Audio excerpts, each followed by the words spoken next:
Isso acontece com todos nós. Olhamos para o futuro tentando o nosso melhor para tomar decisões sábias, mas a incerteza é enorme. Como decidimos que tipo de carreira seguir quando não está claro que setores existirão daqui a 10 ou 15 anos? Como planejamos a educação dos nossos filhos quando não sabemos que tipo de sociedade eles viverão? À medida que enfrentamos cada um desses problemas, a gente chega a um dilema profundo, né? Como encontrar um equilíbrio entre a capacidade de prever o futuro, né? Acreditar que podemos ver além das incertezas, quando na verdade sabemos que isso não é possível, né? Como equilibrar essa capacidade de prever o futuro e a paralisia, né? O medo, né, de tomar uma decisão errada diante de tanta incerteza. Indivíduos, né, pequenos empreendedores, CEOs de grandes multinacionais, eles também enfrentam dilemas semelhantes. Todos precisam tomar decisões de longo prazo, escolhas no presente para um futuro que ainda não existe. Previsão do futuro. O estrategista sofisticado, trabalha com isso? Com previsão? Não. Essa abordagem perdeu a credibilidade nos meados da Guerra Fria. Mas como tomar decisões estratégicas de longo prazo em um ambiente VUCA, né? Volátil, incerto, complexo e ambíguo? Há um vídeo no canal que explora essa problemática, né? Onde falamos da visão de futuro ao longo da história. Como é que evoluiu essa percepção do homem com relação à capacidade de prever o futuro, né? E da variedade de métodos que existem para ajudar o estrategista a tomar decisões para o longo prazo, né, num ambiente que não existe ainda, né? Ou seja, são estudos científicos que são chamados de estudos futuros. Eu recomendo assistir esse vídeo, é bem interessante, né? Mas nesse vídeo hoje nós vamos introduzir o método de planejamento de cenários. Talvez o mais conhecido, né, desse grande campo, estudos dos futuros, que é um campo da ciência. Então o planejamento de cenário talvez seja o mais conhecido, um dos mais utilizados pelos estrategistas para lidar com as incertezas do futuro. Se você vai fazer estratégias para o futuro, né, saiba que usar esse método de planejamento de cenários tornará suas decisões muito mais criativas e conectadas com essa dinâmica VUCA, né, do contexto dos negócios, né? E quando eu falo negócios, eu estou falando de maneira muito abrangente. O negócio pode ser um projeto individual, pode ser um negócio de pequeno porte, de grande porte, ou mesmo o negócio pode ser uma guerra entre países, né? Bom, eu sou Rodolfo Vadovski, entusiasta e pesquisador do tema estratégia. E se você quiser saber um pouco mais das minhas experiências na Marinha, nas missões da ONU e no meu doutorado, dê uma olhada no meu LinkedIn. Bom, eu usei várias referências, né, mas boa parte do conteúdo desse vídeo é baseado em uma nota escolar da Harvard Business School, né, a Notes on Scenario Planning, que eu utilizei, inclusive, essa nota, né, para fazer a minha dissertação de mestrado do COPEAD, na Universidade Federal do Rio de Janeiro. Essa nota ela é muito boa porque ela é relativamente simples, né? E ela foi construída com bons fundamentos, ela foi construída referenciando artigos de boa qualidade, né? E levando em conta, né, as ideias de pensadores muito relevantes em cenários, como por exemplo Paul Shoemaker, né? E nas práticas de empresas como a Shell, né, a empresa de petróleo Shell, que a Shell foi pioneira no uso de cenários, justamente por causa disso ela se destacou muito na década de 70, quando ela enfrentou as crises de petróleo. E vale registrar, né, há um universo de variações nas técnicas de planejamento de cenários, né? Quando se fala em planejamento de cenários, nós temos aí um leque de tecnicidade, dependendo da área onde a pessoa está trabalhando, ela vai usar um tipo de abordagem ou mais quantitativa, mais qualitativa, ela talvez atribua probabilidade aos seus cenários ou não, né? Mas para enfrentar esse caos metodológico, né, e na verdade esse caos precisa ser enfrentado principalmente pelos acadêmicos. Por exemplo, eu me dediquei um tempo aí ao mundo acadêmico, fazendo mestrado, doutorado, e eu precisei realmente lidar com essa quantidade de contradições que existem dentro do método, né? E eu me aprofundei nisso, mas agora a gente não precisa se aprofundar nisso. O que a gente precisa agora é de uma coisa que nos faça entender como funciona esse método e no final das contas nos dê uma orientação para que a nossa estratégia fique conectada ao futuro. Veja, por exemplo, né, esse artigo muito importante, né? O paradoxo do planejamento de cenários, publicado no Journal Futures, que é um journal científico muito relevante. E ele trata justamente das confusões, né, que existem entre as diversas técnicas de cenários. Eu estou trazendo um artigo científico aqui porque eu não quero nem falar de livros, né, e publicações, manuais de consultorias, cada uma traz uma abordagem diferente de cenários. Eu não estou condenando nenhuma delas. Eu simplesmente estou dizendo que há uma confusão, né, quando a gente tenta entender esse método, planejamento de cenários, de uma forma mais abrangente. E dependendo do caso, cada organização, cada consultoria, cada pessoa pode se acostumar, se familiarizar com uma técnica e ter sucesso sim com ela. Né? E veja aí o que eu eliminei de amarelo nesse artigo. Né? O caos percebido dá lugar a tipologias, que à medida que se acumulam contribuem para o caos que deveriam resolver. O resultado final dessa quantidade aí de tipologias, né, que não foi pretendido por ninguém, é que a teoria permanece sombria e os métodos permanecem caóticos.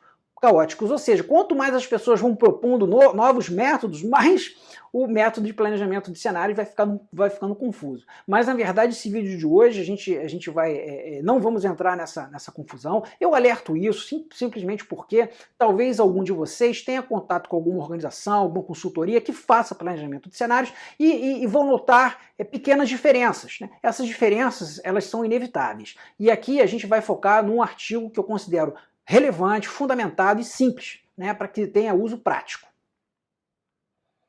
E também vale ressaltar aqui que há diversas escolas, né? Há artigos científicos que apontam 3 escolas, né, que trabalham com planejamento de cenários. Né? Uma seria modelo de lógica intuitiva, a outra seria o modelo de La Prospective, né, que obviamente é da escola francesa, e o outro modelo que é de tendências modificadas e probabilísticas. Né? A nossa abordagem aqui é a primeira, modelo de lógica intuitiva. Né? E a diferença-chave entre essas escolas é a atribuição de probabilidade aos cenários. Então é normal, né, encontrar alguns estudos de cenários que atribuem, esse cenário é mais provável, esse é menos provável. Eu, particularmente, defendo a ideia de que os cenários são todos igualmente prováveis, eles são plausíveis e devem ser tratados como se tivessem a mesma probabilidade. Bom, feita essa introdução, né, ao final desse vídeo, eu pretendo que você tenha uma boa noção dessa importante ferramenta, né, que é fundamental para o estrategista lidar com o futuro. Começando com uma ideia geral, né, sobre planejamento de cenários, e escolhendo, dentre muitas metodologias, né, usar a nota da Harvard Business School, fundamentada, simples de entender e fácil de aplicar. Então podemos destacar os seguintes pontos, né, desse método de planejamento de cenários. O planejamento de cenários é um processo, né, isto é, uma sequência continuada de ações, né, que estimula o pensamento criativo. Né. Ele não copia o que está sendo feito, né, nem por nós, nem pelos outros. Eu quero justamente trazer alguma novidade, alguma inovação, né, para a minha estratégia.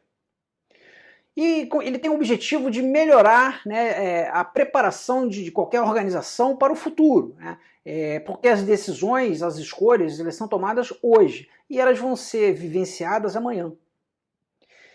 Ele inicia-se uma das primeiras atividades com uma pesquisa, uma investigação sobre as principais forças, né, que impactam o contexto. Né, essas forças que têm o potencial de encaminhar o mundo, né, para direções distintas. Eu preciso identificar o que está impactando o contexto.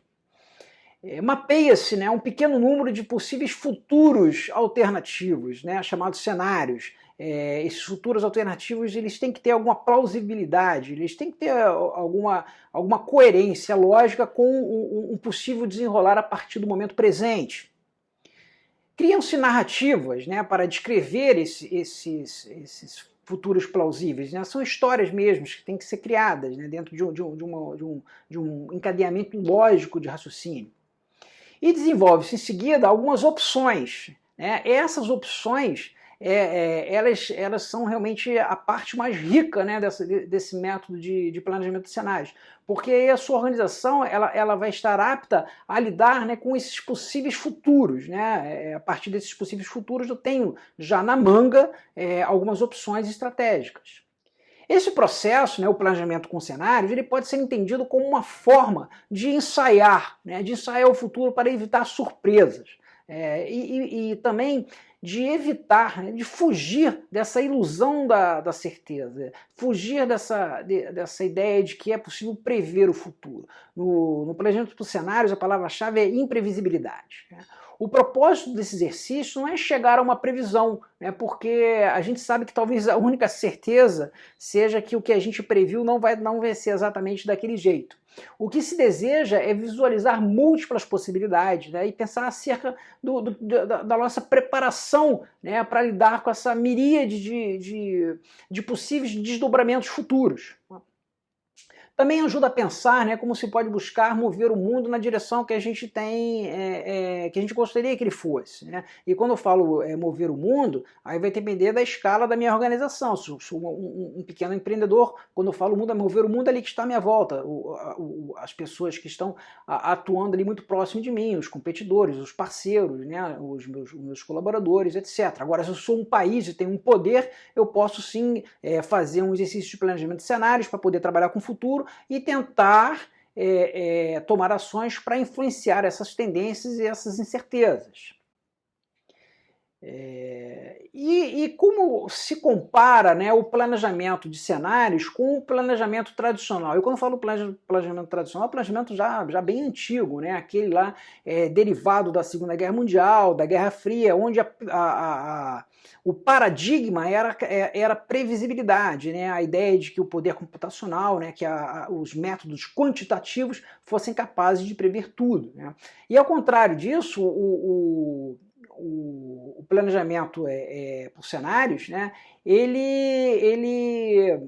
procura trabalhar com múltiplas possibilidades, né? De forma diversa, né, ele não visualiza a possibilidade de um estrategista conseguir fazer um planejamento estratégico de longo prazo para um ambiente que não seja extremamente dinâmico, né? E uma outra diferença para o planejamento tradicional antigo, né, tem a ver com o antigo planejamento de contingências, né, que normalmente ele focava em apenas uma incerteza. Eu tinha um planejamento principal e imaginava apenas uma incerteza que poderia ir para um lado ou para o outro e fazia um planejamento de contingência. Não, o planejamento de cenários ele trabalha com múltiplas incertezas. E ao contrário da simulação, né, que é fortemente influenciado por variáveis quantitativas, o planejamento com cenário envolve tantas interpretações subjetivas como análises mais objetivas, né? Por essas razões, essa técnica ela é muito útil nos momentos em que a incerteza e o potencial de mudança, né, a volatilidade é muito alta, né? Quando algumas surpresas custosas que aconteceram no passado, né, quando a qualidade do pensamento estratégico de uma organização e o ambiente para o florescimento de ideias não está muito propício, o uso dessa ferramenta é importantíssimo, porque ele fomenta a criatividade. E os cenários, né, eles foram inicialmente desenvolvidos por Herbert Kahn, né, em resposta à dificuldade de criar previsões precisas, né? Ele percebeu que apenas métodos quantitativos, né, eles não seriam capazes de lidar com um futuro altamente dinâmico, né? E o Kahn trabalhou na Rand Corporation, né, que era um instituto de pesquisas independente, mas fortemente ligado aos militares dos Estados Unidos.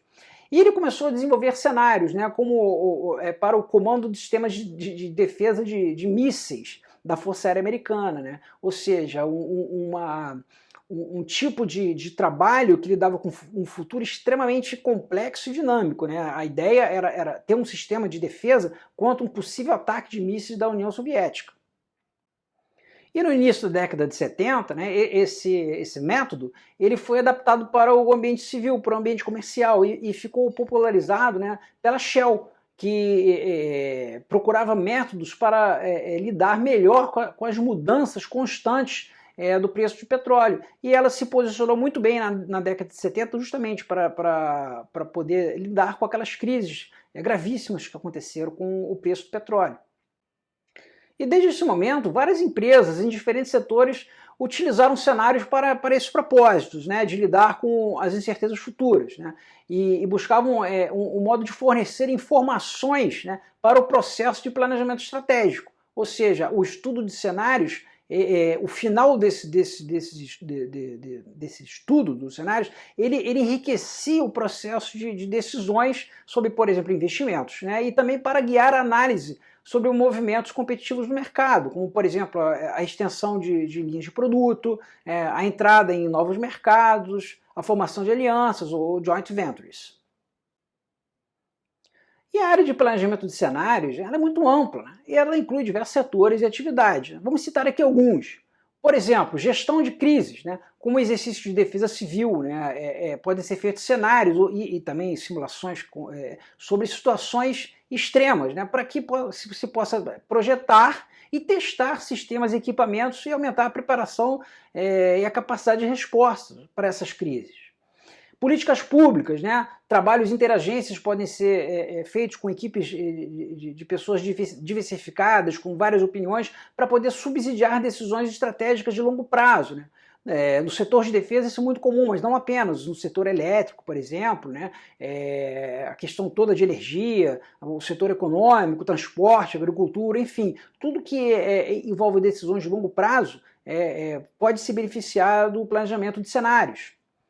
Comunicação de pesquisas científicas, né? A comunidade científica ela usa cenários para comunicar, né, a complexidade de certos modelos, né, em um formato mais fácil, né, para que a grande sociedade compreenda. Então, por exemplo, mudanças climáticas, né, eu posso ter uma pesquisa científica que faz um estudo muito profundo, com uma linguagem talvez mais árida, e o desenvolvimento de cenários mostrando o que poderia acontecer dependendo do grau, né, que houver um aquecimento global, o que aconteceria depois. Os cenários, o planejamento de cenários é ótimo para isso, porque ele pressupõe aí trabalhar com incertezas, trabalhar com criatividade, com histórias e depois gerar opções estratégicas. Institutos futuristas profissionais, né? Há diversos, né? São grupos independentes ou mesmo consultorias, né? Que visam divulgar ideias sobre o futuro e influenciar políticas. E por fim, né, empresas privadas, né, de vários portes que usam o planejamento de cenários como uma ferramenta, né, para se planejar de longo prazo, para planejar por longo prazo. Toda empresa privada precisa ter uma estratégia. E para enriquecer essa estratégia, ela pode sim fazer previamente um planejamento de cenários.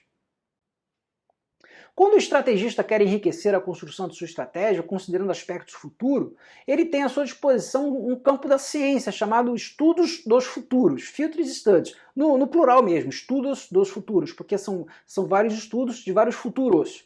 Esse campo científico abrange aí vários métodos, né?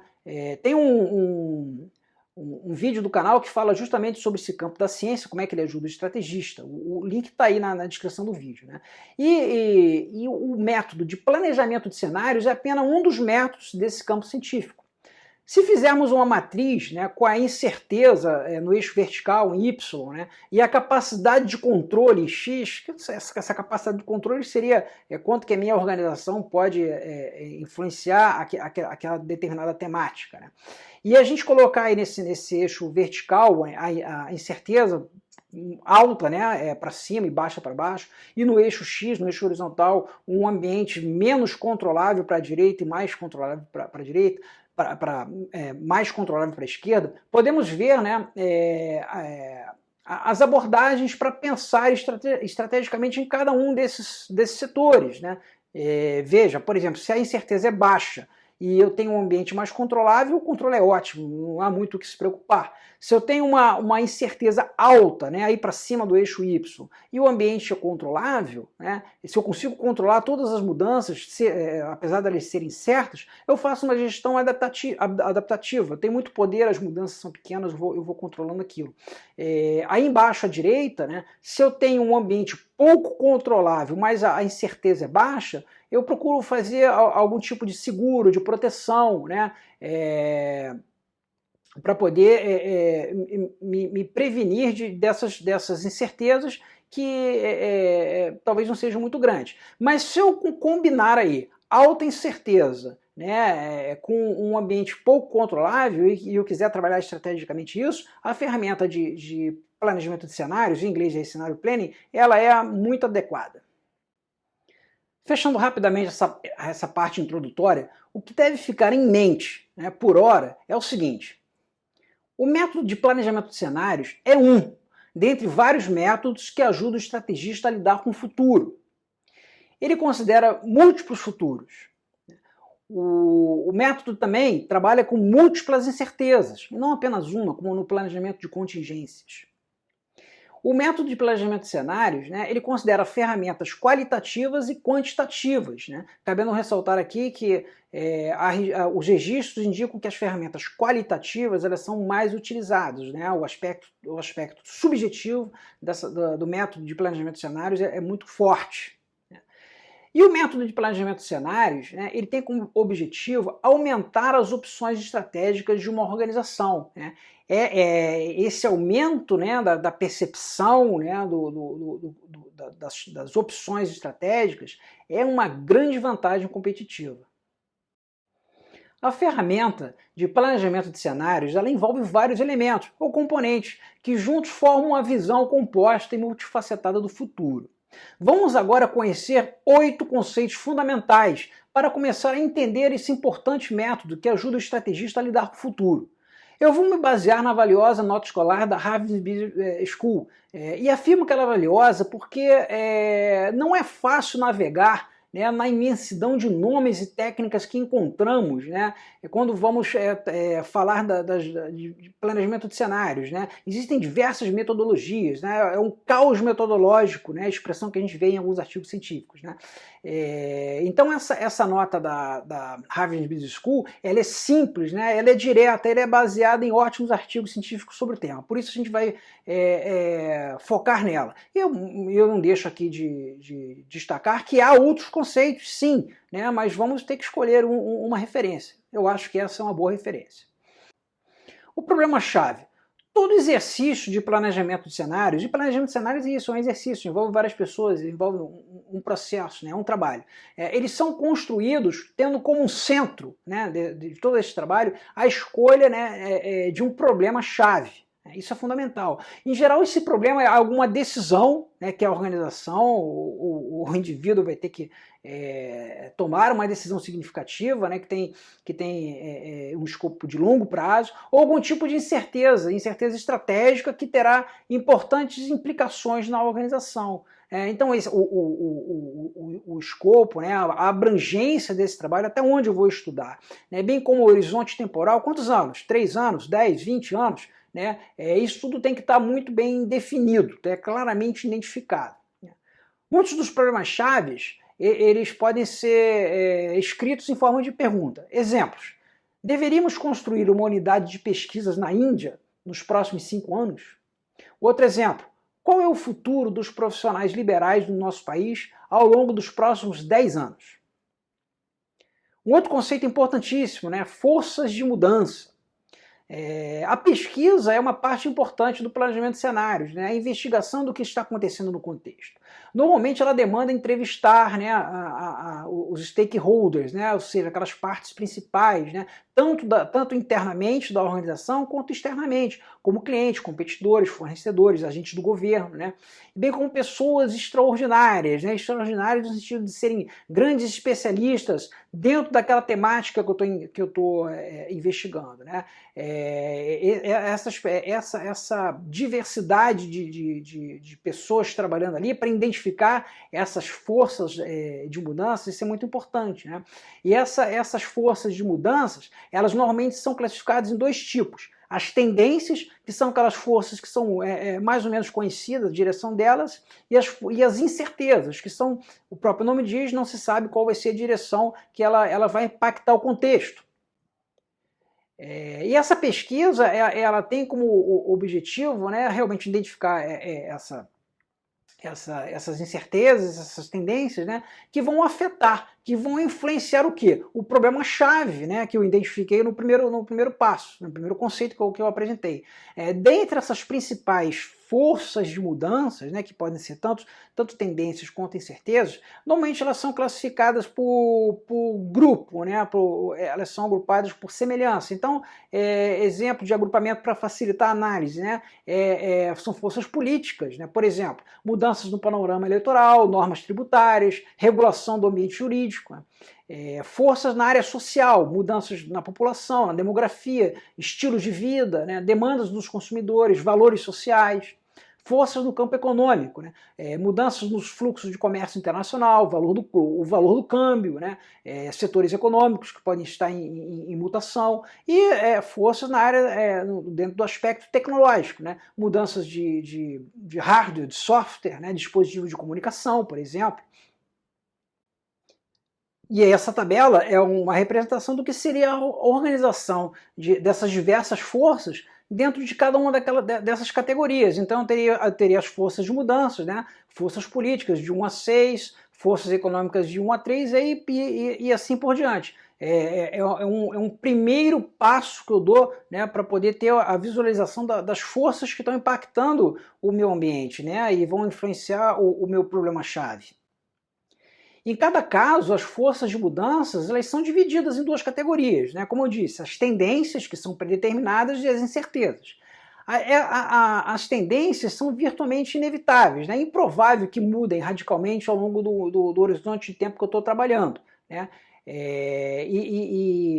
Depois que eu seleciono e organizo aquelas forças, né, de mudanças nas tendências, tudo aquilo que eu não consegui classificar como tendência, elas são classificadas como incertezas, né?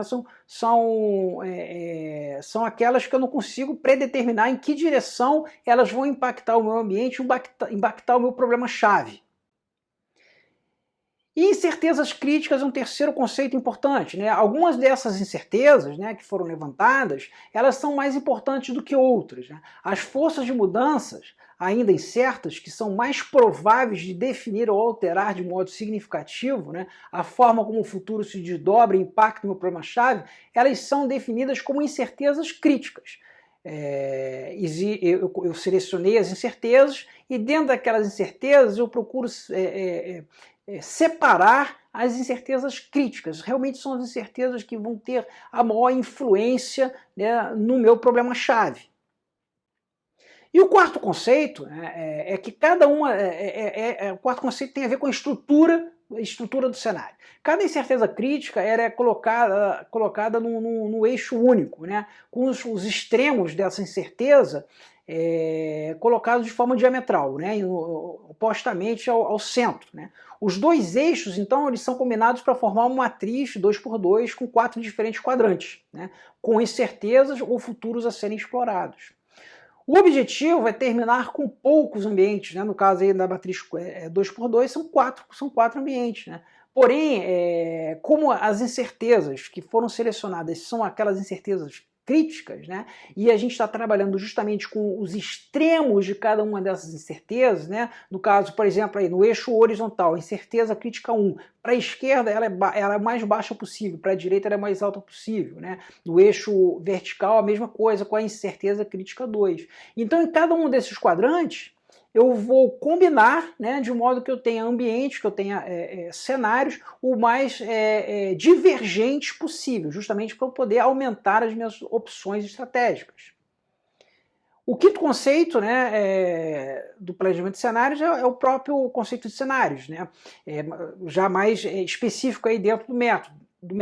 Os diferentes futuros que resultaram da interação dessas incertezas críticas, né, dos extremos dessas duas incertezas, eles são chamados de cenários. São hipóteses plausíveis e alternativas acerca de como pode vir a ser o mundo, né, desenhados especialmente para realçar os riscos e oportunidades que podem atingir a organização, no caso aí o problema-chave sendo estudado. Cenários efetivos desafiam os participantes a pensar. Se o cenário é um cenário sem graça e ninguém pensa em relação a ele, não está cumprindo o seu papel. Ele tem que instigar a imaginação, a criatividade, o debate, né? E isso vai fazer com que haja uma apreciação mais profunda, né, de vários fatores que vão impactar o futuro. E aí começa a riqueza do método. Toda essa informação discutida, depurada, analisada, ela vai enriquecendo a mente do estrategista, né?